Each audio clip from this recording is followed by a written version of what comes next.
Hi friends, welcome back to Radha Shivaji vlog. ಇವತ್ತು Saturday, ಟೆಂಪಲ್ಗೆ ಹೋಗೋಣ ಅಂತ ಹೇಳಿ ರೆಡಿ ಆಗ್ತಾ ಇದ್ದೀವಿ. ಬೆಳಗ್ಗೆ ಬೇಗ ಎದ್ದು ರೆಡಿಯಾಗಿ ನಮ್ಮ ಸಿಸ್ಟರ್ ಮನೆಗೆ ಹೊಟ್ವಿ. ಅವ್ರನ್ನೂ ಸಹ ಪಿಕ್ ಮಾಡ್ಕೊಂಡು ಹೋಗೋಣ ಅಂತ ಹೇಳಿ ನಾನು ಮನೇಲಿ ಏನು ಬ್ರೇಕ್ಫಾಸ್ಟ್ ಮಾಡಿ ಮುಂಚೆನೇ ಕಾಲ್ ಮಾಡಿ ಹೇಳಿದ್ಲು, ನಾನು ಇಲ್ಲೇ ಪ್ರಿಪೇರ್ ಮಾಡ್ತಾ ಇದ್ದೀನಿ, ಮನೇಲಿ ಏನು ಮಾಡಬೇಡ, ಇಲ್ಲೇ ಬಂದು ಟಿಫನ್ ಮಾಡ್ಕೊಂಡು ಓಡೋಣ ಅಂತ ಹೇಳಿದ್ಲು. ರಿಷಿಕಾಗೆ ಹೋಳಿಗೆ ಅಂದರೆ ತುಂಬ ಇಷ್ಟ. ಅವಳಿಗೋಸ್ಕರ ಹೋಳಿಗೆ ಮಾಡಿದ್ಲು. ಶಿವಾಜಿಗೆ ಚೇಪೆಕಾಯಿ ಅಂದರೆ ತುಂಬ ಇಷ್ಟ. ಸಿಸ್ಟರ್ ಮನೇಲಿದೆ ಅಂತ ಹೇಳಿ ಚೇಪೆಕಾಯಿನ ತೊಗೊಂಡು ಬಂದು ಕಾರಲ್ಲೆಲ್ಲ ಕಟ್ ಮಾಡಿಕೊಂಡು ತಿನ್ಕೊಂಡು ಓಡ್ತಾ ಇದ್ದೀವಿ.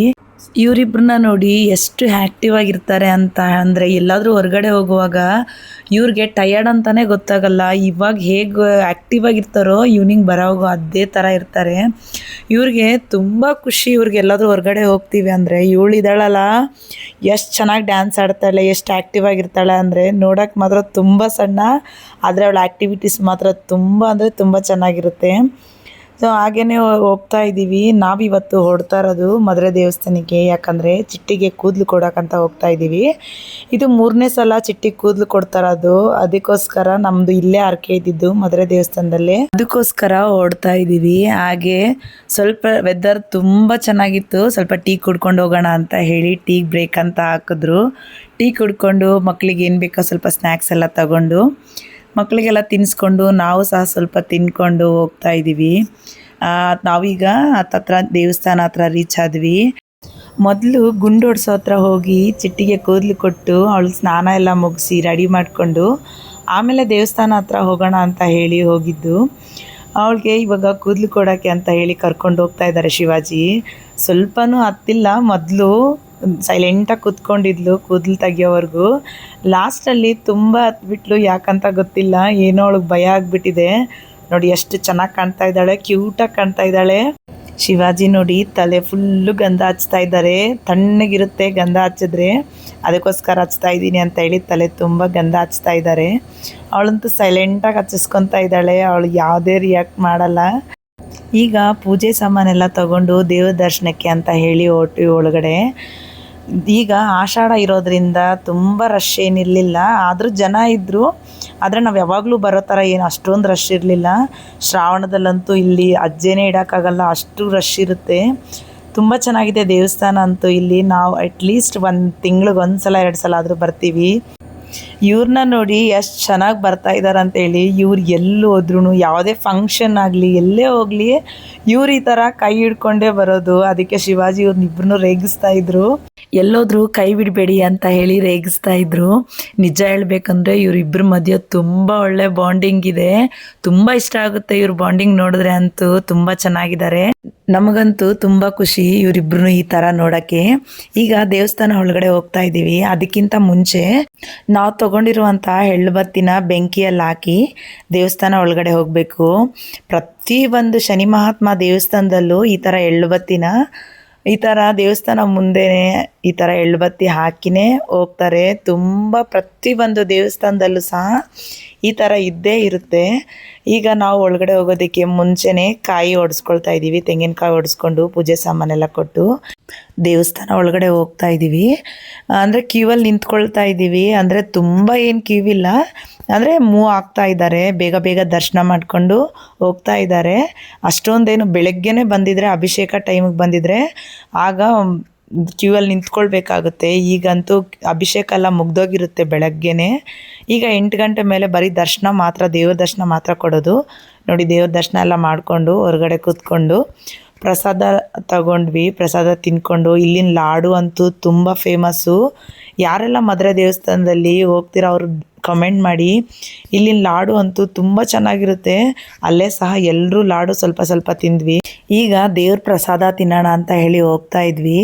ಅಷ್ಟರಲ್ಲಿ ಮಕ್ಕಳೆಲ್ಲ ದೇವ್ರ ನಮಸ್ಕಾರ ಮಾಡಬೇಕಂತೇಳಿ ದೇವಸ್ಥಾನ ಹಿಂದೆಗಡೆ ಹೋಗಿ ನಮಸ್ತೆ ಮಾಡ್ತಾ ಇದ್ದಾರೆ. ಇಲ್ಲೋಡಿ ಚಿಟ್ಟಿನ ಎಷ್ಟು ಚೆನ್ನಾಗಿ ನಮಸ್ಕಾರ ಮಾಡ್ತಾ ಇದ್ದಾಳೆ ಅಂತ ಹೇಳಿ.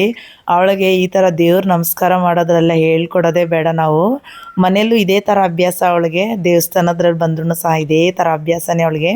ಪ್ರಸಾದ ತಿನ್ನೋಕೆ ಹೋಗುವಾಗ ಇಲ್ಲೊಂದು ಚೇಪೆಕಾಯಿ ಗಿಡ ಇದೆ, ಅದರಲ್ಲಿ ಒಂದೇ ಒಂದು ಚೇಪೆಕಾಯಿ ಕಿತ್ಕೊಂಡ್ರು ಶಿವಾಜಿ. ಅವ್ರಿಗೆ ತುಂಬ ಇಷ್ಟ ಅಂತ ಹೇಳಿ ಎಲ್ಲರೂ ಅದಕ್ಕೇ ಕಿತ್ತಾಡ್ತಾ ಇದ್ದಾರೆ ತಿನ್ನಬೇಕು ಅಂತ ಹೇಳಿ. ಈಗ ಪ್ರಸಾದ ತಿನ್ನೋಕೆ ಹೋದ್ವಿ ಒಳಗಡೆ. ಇಲ್ಲಿ ಮೆಂತ್ಯ ಬಾತು ಮತ್ತು ಚಟ್ನಿ ಕೊಟ್ಟರು. ನಾವು ಪ್ರಸಾದ ತಿಂದ್ವಿ. ಶಿವಾಜಿ ಅವರು ತಿನ್ನೋಷ್ಟು ಒಂದು 5-10 ನಿಮಿಷ ಲೇಟ್ ಆಯಿತು. ಅವ್ರಿಗೆ ಮೆಂತ್ಯ ಭಾತ್ ಜೊತೆಲಿ ಸ್ವಲ್ಪ ಕೇಸರಿ ಭಾತು ಮತ್ತು ಮೊಸರನ್ನ, ಅದ್ರ ಜೊತೆಯಲ್ಲಿ ಸ್ವಲ್ಪ ಟೊಮೊಟೊ ಭಾತು ಸಹ ಕೊಟ್ಟರು. ಸರಿ, ಪ್ರಸಾದ ಎಲ್ಲ ಹೊಟ್ಟೆ ತುಂಬ ತಿಂದ್ಕೊಂಡು ಮಕ್ಳಿಗೂ ಸಹ ತಿಂದ್ಕೊಂಡು ಇನ್ನೂ ಟೈಮ್ ಇದೆ ಎಲ್ಲಾದರೂ ಹೋಗ್ಬೋದು ಅಂತ ಹೇಳಿ ಡಿಸೈಡ್ ಆದ್ವಿ. ಸೊ ಇಲ್ಲಿಂದ ನಂದಿ ಬೆಟ್ಟ ಆದರೂ ಹೋಗೋಣ ಅಂತ ಹೇಳಿ ಓಡ್ತಾ ಇದ್ದೀವಿ.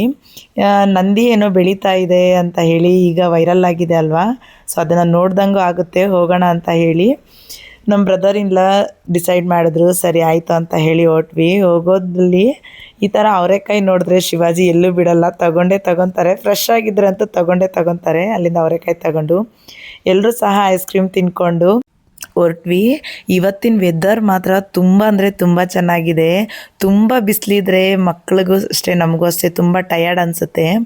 ಎಲ್ಲೂ ಟ್ರಾವೆಲಿಂಗ್ ಮಾಡೋಕ್ಕೂ ಆಗಲ್ಲ, ಕಷ್ಟ ಆಗುತ್ತೆ. ಈ ಥರ ಚಳಿ ಥರ ವೆದರ್ ಇದ್ದರೆ ಅಂತೂ ಪ್ಲೇಸಸ್ ನೋಡೋಕ್ಕಂತೂ ತುಂಬ ಚೆನ್ನಾಗಿರುತ್ತೆ. ತುಂಬ ಟಯರ್ಡು ಆಗಲ್ಲ, ಮಕ್ಳಿಗೂ ಸಹ ತುಂಬ ಚೆನ್ನಾಗಿರುತ್ತೆ. ಅದರಿಂದನೇ ನಂದಿ ಬೆಟ್ಟ ಅಂದರೆ ಮದುವೆಗೆ ತುಂಬ ಹತ್ರ ಆಗುತ್ತೆ. ಅದಕ್ಕೆ ನಿಯರ್ ಬೈ ಯಾವುದಿದೆಯೋ ಅಲ್ಲೇ ಹೋಗೋಣ ಅಂತ ಹೇಳಿ ಓಡ್ತಾ ಇದ್ದೀವಿ. ಇಲ್ಲಿ ನೋಡಿ ಎಷ್ಟು ಚೆನ್ನಾಗಿದೆ ವಾತಾವರಣ ಅಂತೂ. ಹೌದು, ನಂದಿ ಬೆಳೀತಾ ಇದೆ ಅಂತ ಹೇಳಿ ವೈರಲ್ ಆಗಿದೆಯಲ್ಲ, ಅದನ್ನ ನೋಡೋಕ್ಕಾದರೂ ಹೋಗಲೇಬೇಕು ಅಂತ ಹೇಳಿ ಡಿಸೈಡ್ ಆಗಿನೇ ಹೋಗ್ತಾ ಇದ್ದೀವಿ. ರೋಡ್ ಅಂತೂ ತುಂಬ ಅಂದರೆ ತುಂಬ ಚೆನ್ನಾಗಿತ್ತು. ಯಾರೆಲ್ಲ ವಿಸಿಟ್ ಕೊಟ್ಟಿದ್ದೀರಾ, ಈ ಥರ ನಂದಿ ಬೆಳೀತಾ ಇದೆ ಅಂತ ಹೇಳಿ ನೋಡ್ಕೊಂಡು ಬಂದಿದ್ದೀರಾ ಅಂತ ಹೇಳಿ ಕಾಮೆಂಟ್ ಹಾಕಿ. ನಾವು ಸಹ ಅಲ್ಲಿ ಹೋದ್ಮೇಲೆ ನೋಡಿದ್ವಿ, ಮತ್ತು ಅಲ್ಲೊಬ್ಬರು ಪುರೋಹಿತರಿದ್ದರು, ಅವ್ರನ್ನ ಕೇಳಿದ್ವಿ, ಹೌದಾ ನಿಜಾನಾ ಇಲ್ಲಿ ನಂದಿ ಬೆಳೀತಾ ಇದೆ ಅಂತ ಹೇಳಿ. ಹೌದು ಅಂತಲೇ ಹೇಳಿದ್ರು. ಮತ್ತು ನೋಡಿಕೊಂಡು ತುಂಬ ಅಂದರೆ ತುಂಬ ಚೆನ್ನಾಗಿತ್ತು. ನಂದಿ ಬೆಟ್ಟಕ್ಕೆ ಅಂತ ಹೇಳಿ ಓಡ್ತಾ ಇದ್ದಿದ್ದು ಅಷ್ಟರಲ್ಲಿ ಇಲ್ಲೊಂದು ಪುರಾತನ ಕಾಲದ ದೇವಸ್ಥಾನ ಇದೆ, ಅದನ್ನು ಒಂದು ಸಲ ವಿಸಿಟ್ ಕೊಟ್ಟು ಆಮೇಲೆ ನಂದಿ ಬೆಟ್ಟಕ್ಕೆ ಹೋಗೋಣ ಅಂತ ಹೇಳಿದ್ರು ನಮ್ಮ ಬ್ರದರ್ ಇಲ್ಲ. ಸೊ ಅಲ್ಲಿಗಂತ ಹೋದ್ವಿ. ನಿಜ ನಂಬೋಕ್ಕೆ ಆಗಲಿಲ್ಲ, ನಮಗಿಷ್ಟು ಚೆನ್ನಾಗಿರೋ ದೇವಸ್ಥಾನ ಇದೆ ಇಲ್ಲಿ. ತುಂಬ ಪುರಾತನ ಕಾಲದ ದೇವಸ್ಥಾನ, ಕಲ್ಲಿನಲ್ಲೇ ಇದೆ. ಇದು ಭೋಗನಂದೀಶ್ವರ ದೇವಾಲಯ ಅಂತ ಹೇಳಿ ಚಿಕ್ಕಬಳ್ಳಾಪುರದ ಹತ್ರ ಇದೆ. ನಮ್ಗೆ ನಿಜ ಗೊತ್ತೇ ಇರಲಿಲ್ಲ, ಎಷ್ಟು ಟೈಮ್ ನಾವು ನಂದಿ ಬೆಟ್ಟಕ್ಕೆ ಬಂದಿದ್ದೀವಿ, ಈ ಥರ ಒಂದು ದೇವಸ್ಥಾನ ಇಲ್ಲಿದೆ ಅಂತ ನಮ್ಗೆ ನಿಜ ಗೊತ್ತಿರಲಿಲ್ಲ. ಸೊ ಅಲ್ಲಿ ಹೋದ್ಮೇಲೆ ಗೊತ್ತಾಯಿತು, ನಾವು ಈ ಥರ ಒಂದು ಪುರಾತನ ಕಾಲ ದೇವಸ್ಥಾನನೇ ನೋಡಿಲ್ವಲ್ಲ, ಮಿಸ್ ಮಾಡ್ಕೊಂಡ್ವಿ ಅಂತ ಹೇಳಿ. ಮಕ್ಕಳಿಗಂತೂ ಈ ದೇವಸ್ಥಾನ ತುಂಬ ಇಷ್ಟ ಆಯಿತು. ಯಾಕಂದರೆ ಪುರಾತನ ಕಾಲ ದೇವಸ್ಥಾನ, ಕಲ್ಲಿನಲ್ಲೇ ಇರೋದಕ್ಕೆ ತುಂಬ ಚೆನ್ನಾಗಿದೆ ದೇವಸ್ಥಾನ. ಯಾರೆಲ್ಲ ದೇವಸ್ಥಾನಕ್ಕೆ ವಿಸಿಟ್ ಕೊಟ್ಟಿದ್ದೀರೋ, ಯಾರೆಲ್ಲ ಚಿಕ್ಕಬಳ್ಳಾಪುರ ಸೈಡ್ ಇದ್ದು ಈ ದೇವಸ್ಥಾನ ಇನ್ನೂ ನೋಡಿಲ್ವೋ ಅವರೆಲ್ಲ ದಯವಿಟ್ಟು ವಿಸಿಟ್ ಕೊಡಿ. ಮನೇಲಿರೋಂಥ ಮಕ್ಕಳನ್ನ ಕರ್ಕೊಂಡೋಗಿ. ನಾವು ಅಂದ್ಕೊಂಡೇ ಇರಲಿಲ್ಲ ಈ ದೇವಸ್ಥಾನಕ್ಕೆ ಇವತ್ತು ಬರ್ತೀವಿ ಅಂತ. ಸಡನ್ನಾಗಿ ಬರೋ ರೋಡಲ್ಲಿ ಪ್ಲ್ಯಾನ್ ಮಾಡಿಕೊಂಡು ಬಂದಿದ್ದು. ಆದರೆ ತುಂಬ ಅಂದರೆ ತುಂಬ ಇಷ್ಟ ಆಯಿತು ನಮಗೆಲ್ಲರಿಗೂ ಸಹ. ಯಾರ್ಯಾದರೂ ನಂದಿ ಬೆಟ್ಟಕ್ಕೆ ಹೋಗೋರು ದಯವಿಟ್ಟು ಇದೊಂದು ದೇವಸ್ಥಾನಕ್ಕೆ ವಿಸಿಟ್ ಕೊಡಿ. ಭೋಗನಂದೀಶ್ವರ ದೇವಾಲಯ ಅಂತ ಹೇಳಿ ಈ ದೇವಸ್ಥಾನದ ಹೆಸರು. ತುಂಬ ದೊಡ್ಡದಾಗಿದೆ. ಈ ದೇವಸ್ಥಾನಕ್ಕೆ ಒಂದು ಸಲ ವಿಸಿಟ್ ಕೊಡಿ. ಅಲ್ಲಿಂದ ನಾವು ಸಹ ಈಗ ನಂದಿ ಬೆಟ್ಟಕ್ಕೆ ಹೋಗೋಣ ಅಂತ ಹೇಳಿ ಹೊರಟ್ವಿ. ಅಲ್ಲಿಂದ ನಂದಿ ಬೆಟ್ಟಕ್ಕೆ 5 ಕಿಲೋಮೀಟರ್ ಏನೋ ಆಗುತ್ತೆ. ಸೊ ಅಲ್ಲಿಂದ ಹೊರಟ್ವಿ ನಾವು ಸಹ. ಈಗ 5 ಗಂಟೆ ಟೈಮ್ ಆಗಿದೆ. ಈಗಂತೂ ಇನ್ನೂ ಚೆನ್ನಾಗಿದೆ ನಂದಿ ಬೆಟ್ಟದ ಮೇಲೆ ಹೋಗೋದಕ್ಕೆ. ಸೊ ಹಾಗೆ ವಾಟರ್ ಮೆಲನ್ ತಗೊಂಡ್ವಿ. ಅಂದರೆ ಏನು ತುಂಬ ಟೇಸ್ಟ್ ಏನಿರಲಿಲ್ಲ, ಈಗ ಸೀಸನ್ ಇಲ್ವಲ್ಲ. ಮಕ್ಕಳಿಗೋಸ್ಕರ ತಗೊಂಡ್ವಿ, ನಾವು ಸಹ ತಿಂದಂಗಾಗುತ್ತೆ ಅಂತೇಳಿ ನಾವು ತಿನ್ಕೊಂಡು ಬೆಟ್ಟದ ಮೇಲೆ ಬಂದಿದ್ದೀವಿ. ಅಂದರೆ ನಮಗೆ ಸ್ವಲ್ಪ ಈಗ ಟಯರ್ಡ್ ಆಯಿತು, ಯಾಕಂದರೆ ನಾವು ಆ ದೇವಸ್ಥಾನಕ್ಕೆ ಹೋಗಿದ್ವಲ್ಲ, ಭೋಗನಂದೀಶ್ವರ ದೇವಸ್ಥಾನಕ್ಕೆ, ಅಲ್ಲಿ ಸ್ವಲ್ಪ ಜಾಸ್ತಿನೇ ಓಡಾಡಿದ್ವಿ. ಆಗ ಟಯರ್ಡ್ ಆಗಿತ್ತು. ಈಗ ಓಡಾಡೋಕ್ಕಾಗಲ್ಲ ಅಂತ ಹೇಳಿದ್ವಿ. ಅಲ್ಲಿ ವ್ಯಾನ್ ಫೆಸಿಲಿಟಿ ಇತ್ತು, ವ್ಯೂ ಹತ್ರನೇ ಕರ್ಕೊಂಡೋಗಿ ಬಿಡ್ತಾರೆ. ಸೊ ಒಬ್ರಿಗೆ 25 ರುಪೀಸು, ನಾವು 4 ಜನಕ್ಕೆ 100 ರುಪೀಸ್ ಕೊಟ್ಟು ಮಕ್ಕಳಿಗೆ ಫ್ರೀ ಇರುತ್ತೆ. ಸೊ ಹೋದ್ವಿ, ಸ್ವಲ್ಪ ಸ್ನ್ಯಾಕ್ಸ್ ಏನಾದ್ರು ತಿನ್ನೋಣ, ಟೀ ಸ್ವಲ್ಪ ಕುಡಿಯೋಣ ಅಂತ ಹೇಳಿ ಸ್ನ್ಯಾಕ್ಸ್ ಪಾನಿಪುರಿ ಎಲ್ಲ ತಿನ್ಕೊಂಡು ಈಗ ವ್ಯೂ ನೋಡೋಕ್ಕಂತ ಹೇಳಿ ಹೋಗ್ತಾ ಇದ್ದೀವಿ. ಈಗಂತೂ ಅರೌಂಡ್ 5:30 5:45 ಆಗಿದೆ. ಈಗಂತೂ ತುಂಬ ಅಂದರೆ ತುಂಬ ಚೆನ್ನಾಗಿದೆ ನೋಡೋಕ್ಕೆ. ಎಷ್ಟು ಗಾಳಿ ಇದೆ ಗೊತ್ತಾ, ಅಲ್ಲಿ ಮೇಲೆ ತಣ್ಣಗಿದೆ. ಅಲ್ಲಿ ಕೋತಿಗಳಂತೂ ಸಿಕ್ಕಾಪಟ್ಟೆ ಇದ್ದಾವೆ, ಏನು ತಗೊಂಡೋದ್ರೂ ಬಿಡ್ತಾ ಇಲ್ಲ. ಸೊ ನಾವೇನು ತಗೊಂಡು ಹೋಗ್ಲೂ ಇಲ್ಲ, ತಿನ್ಕೊಂಡು ನಾವು ವಾಟ್ರ್ ಬಾಟ್ಲು ಸಹ ತಗೊಂಡಿಲ್ಲ, ಹಾಗೆ ಹೋದ್ವಿ. ಯಾಕಂದರೆ ಕೋತಿಗಳಲ್ಲಿ ಬೇರೆಯವ್ರನ್ನ ನೋಡ್ತಾ ಇದ್ವಿ, ಬಿಡ್ತಾನೇ ಇಲ್ಲ ಯಾರನ್ನೂ. ಸೊ ತುಂಬ ಚೆನ್ನಾಗಿತ್ತು. ಅಲ್ಲಿ ಫೋಟೋಸು ಕ್ಲಿಪ್ಪಿಂಗ್ಸ್ ಎಲ್ಲ ತುಂಬ ತಗೊಂಡ್ವಿ. ನಾವು ರಿಟರ್ನು ಸಹ ವ್ಯಾನಲ್ಲೇ ಬಂದ್ವಿ. ಆಗಲೂ ಸಹ 25 ರುಪೀಸ್ ಫರ್ ಹೆಡ್ ಇದೆ.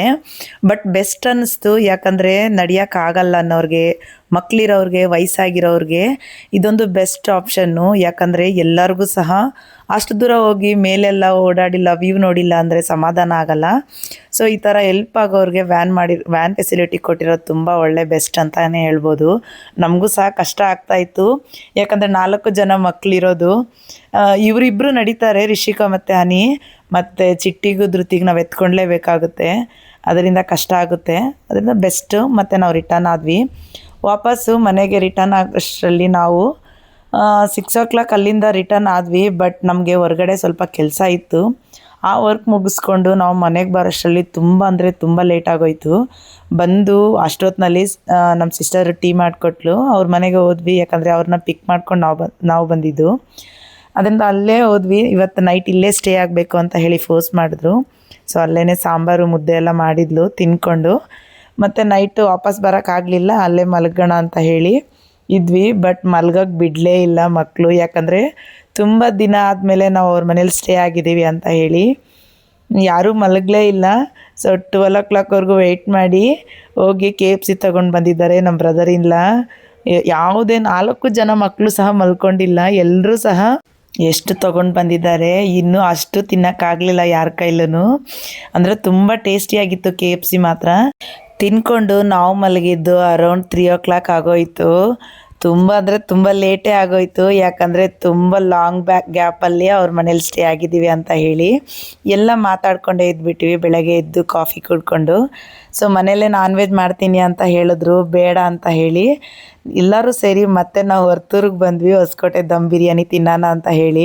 ಬಿರಿಯಾನಿ ಅಂತೂ ನಮಗೇನು ಅಷ್ಟೊಂದು ಇಷ್ಟ ಆಗಿಲ್ಲ, ಬಟ್ ಓಕೆ ತಿನ್ಬೋದು. ಮಕ್ಕಳಿಗೆ ಸ್ವಲ್ಪ ಖಾರ ಜಾಸ್ತಿ ಆಯಿತು, ಸರಿ ಅಂತ ಮನೆಗೆ ಬಂದ್ವಿ. ಇವತ್ತಿನ ವಿಡಿಯೋ ಇಷ್ಟ ಆಗಿದ್ರೆ ಲೈಕ್ ಮಾಡಿ. Thank you for watching.